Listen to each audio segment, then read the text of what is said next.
kalau seperti ini, oh nggak bisa seperti, ya sebisa saya ya, semampu saya ya. Jadi ukurannya apa? Bukan ukurannya kebenaran Tuhan, bukan ukuran air panas Tuhan, bukan air dingin Tuhan. Ukurannya apa? Saya, aku, dan perkataan aku di gereja ini adalah yang ditegur dan dimarahi oleh Tuhan.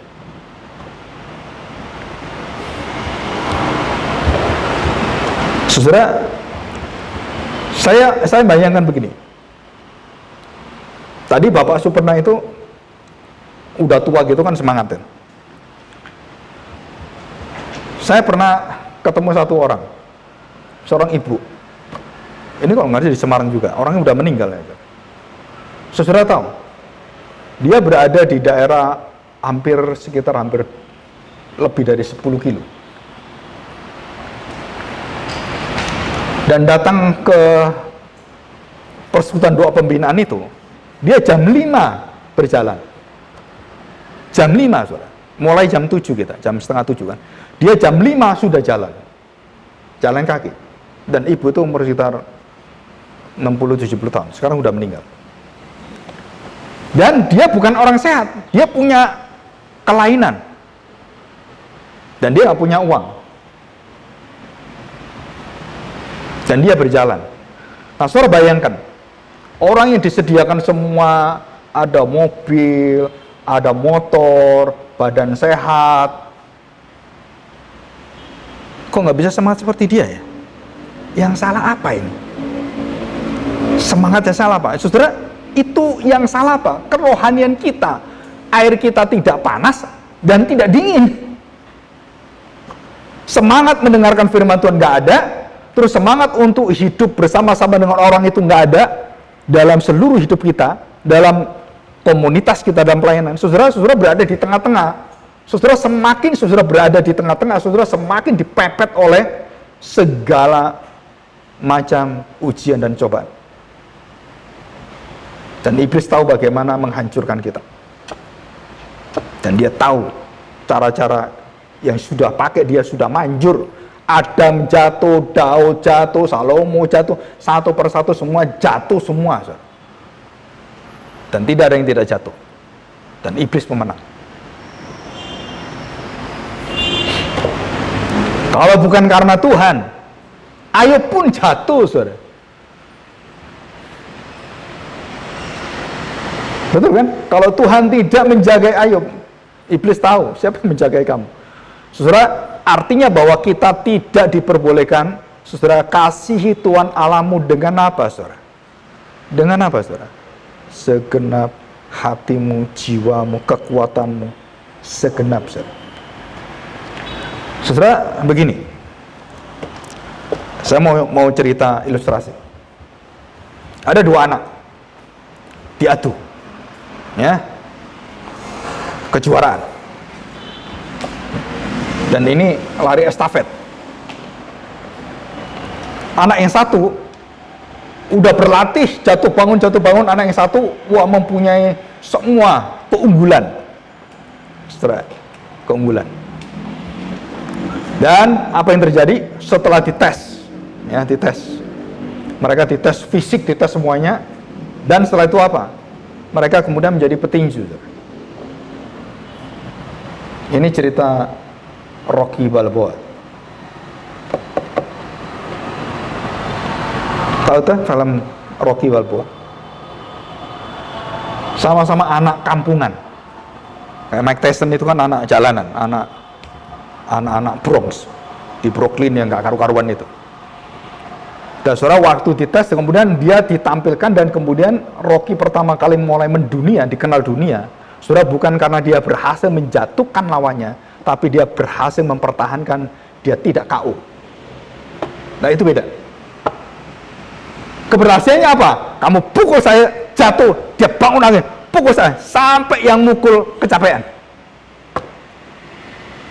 Karena dia punya mental yang luar biasa, dan dia punya kasih kepada istrinya, dan dia punya masa depan kepada anaknya, dan dia pegang itu semua. Kalau saya kalah, masa depan anak saya bekerja bagaimana, nanti sekolah bagaimana, dia pertahanan, dia bangun lagi, saudara. Walaupun babak belur. Rocky itu kalau bertanding mukanya babak belur. Dan dia bangun lagi, main lagi, bangun lagi, bandel sekali. Dan itu ditiru oleh petinju-petinju Muay Thai. Saya yang kenal itu Pukakau dengan siapa ini, Rotang. Namanya Rotang.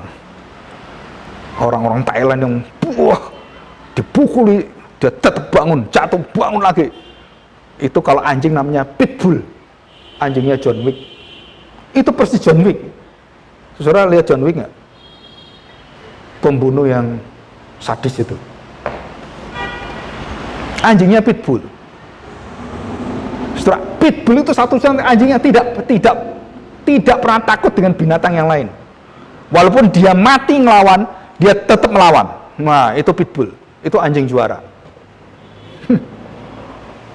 Bahkan dengan harimau pun, ya gitu kan, tapi dia tetap sampai mati pun dia tetap melawan. Pitbull. Nah, setelah waktu diadu seperti Rocky Balboa, ditanya, kenapa kamu bisa sukses? Saya tidak punya satu tujuan, meng-KO orang, tapi bagaimana saya bisa bertahan dalam waktu saya kalah, saya bangun, kalah, saya bangun. Dan waktu orang itu sudah kecapean, baru saya pukul, dia kalah. Saudara, ini adalah satu pengertian. Jadi Tuhan menyenangi orang-orang yang tekun, bukan orang-orang yang berhasil. Di Alkitab tidak ada karakter berhasil, itu nggak ada. Tapi tekun, sabar, bertahan, itu ada. Jadi sang juara itu apa? Orang yang mau gagal berkali-kali, terus berkali-kali, dan dia akhirnya berhasil. Nah, itu adalah orang juara. Juara itu bukan juaranya berhasil di depan, bukan. Berapa lama dia bertahan konsisten dalam seluruh kegagalan, dan terus dia bangun, dan dia berhasil. Dan banyak orang-orang tidak punya mental seperti ini. Dan bangsa yang punya mental kekuatan yang luar biasa adalah bangsa satu-satunya di dunia ini. Yang punya mental ini adalah Israel. Karena dididik oleh Tuhan. Dan Israel sekarang berhenti, diganti dengan siapa? Diganti dengan gereja Tuhan. Dibakar, dibunuh, diolok, pokoknya diapain gereja di seluruh dunia. Saudara, tetap berdiri. Dan menjadi kesaksian. Jadi saudara, banyak orang-orang, kemarin ada seorang lapor saya, Pak, boleh tanya, kenapa? Ini anak saya lagi masalah apa? Dibully temannya. Terus dibully temannya kenapa? Wah, dia nggak terima. Dan dia kemudian stres. Anak saya yang pertama juga pernah dibully, saudara. Nggak pernah cerita waktu SMP, si Jessica itu. Waktu terakhir baru cerita. Jadi dibully oleh seluruh temannya. Dan bukannya dibully, dipukuli juga, saudara. Saya juga heran, kenapa BPK seperti itu bisa nggak tahu orang dibully? Mungkin kecenderungan orang kaya lebih dibela, saya nggak tahu.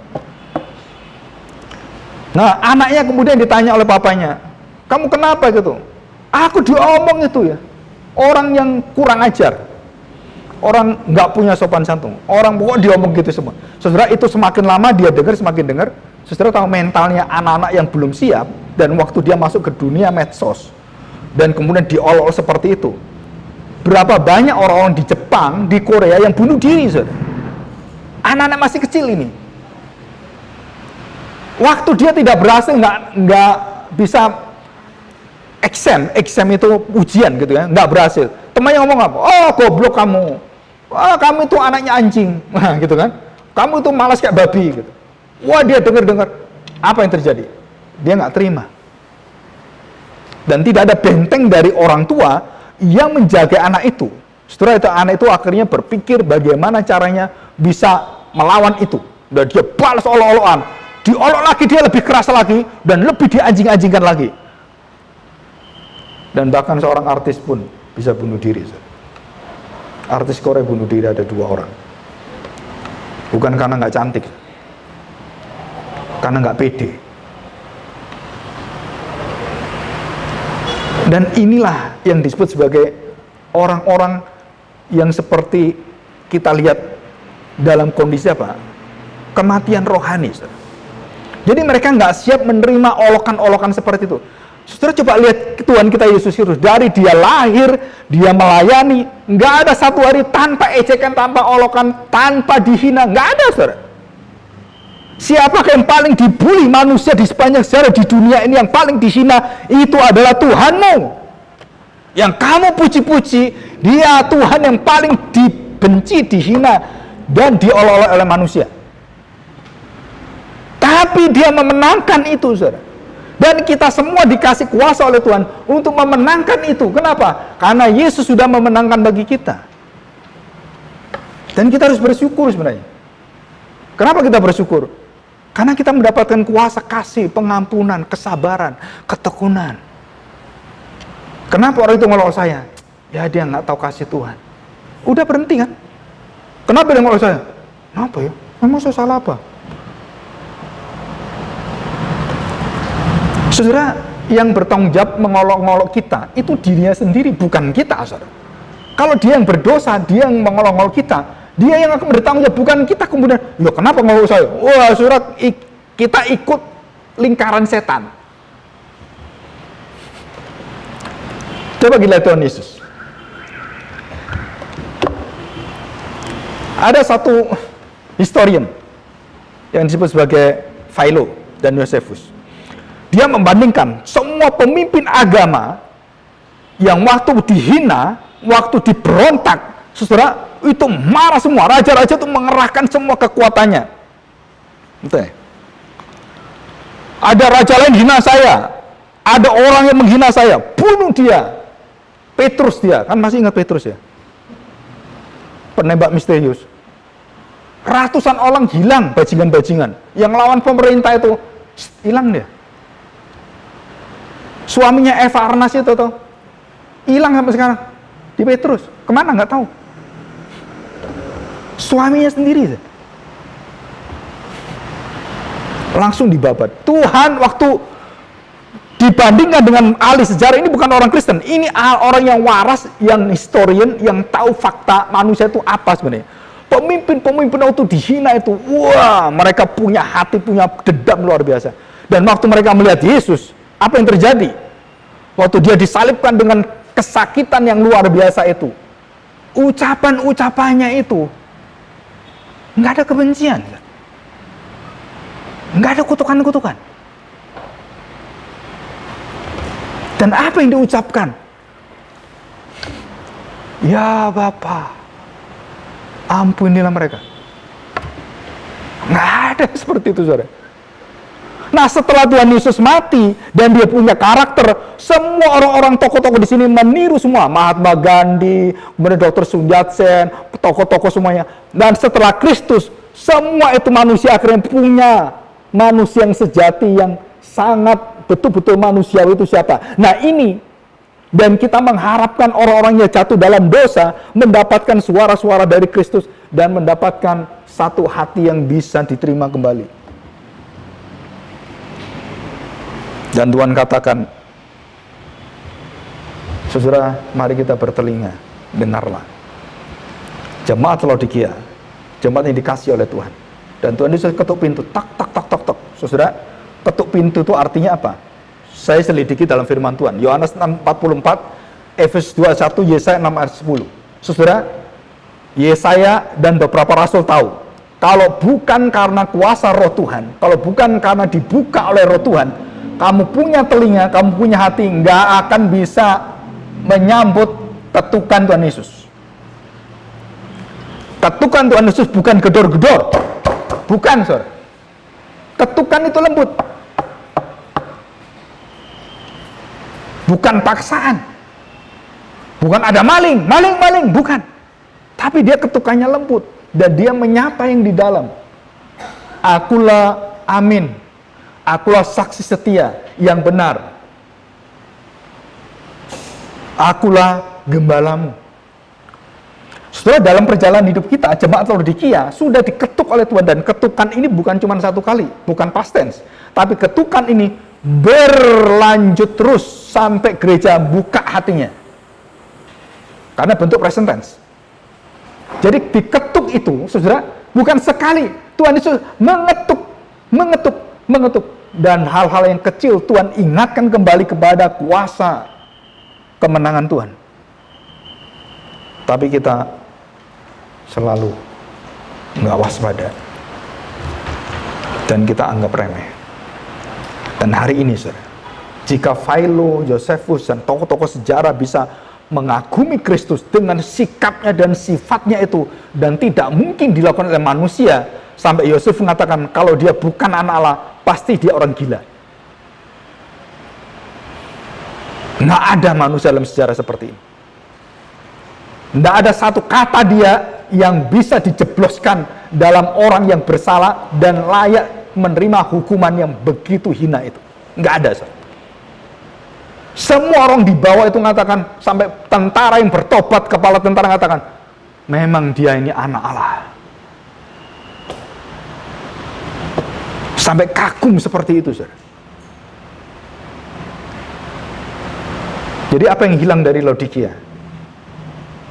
Yang hilang adalah emas, Kristus, dan seluruh keindahannya. Jadi mereka lebih tawar ke dunia ini. Mereka terpengaruh dengan dunia ini, dengan segala tetek bengeknya. Saudara, mari kita kembali pada jalan yang Tuhan berikan.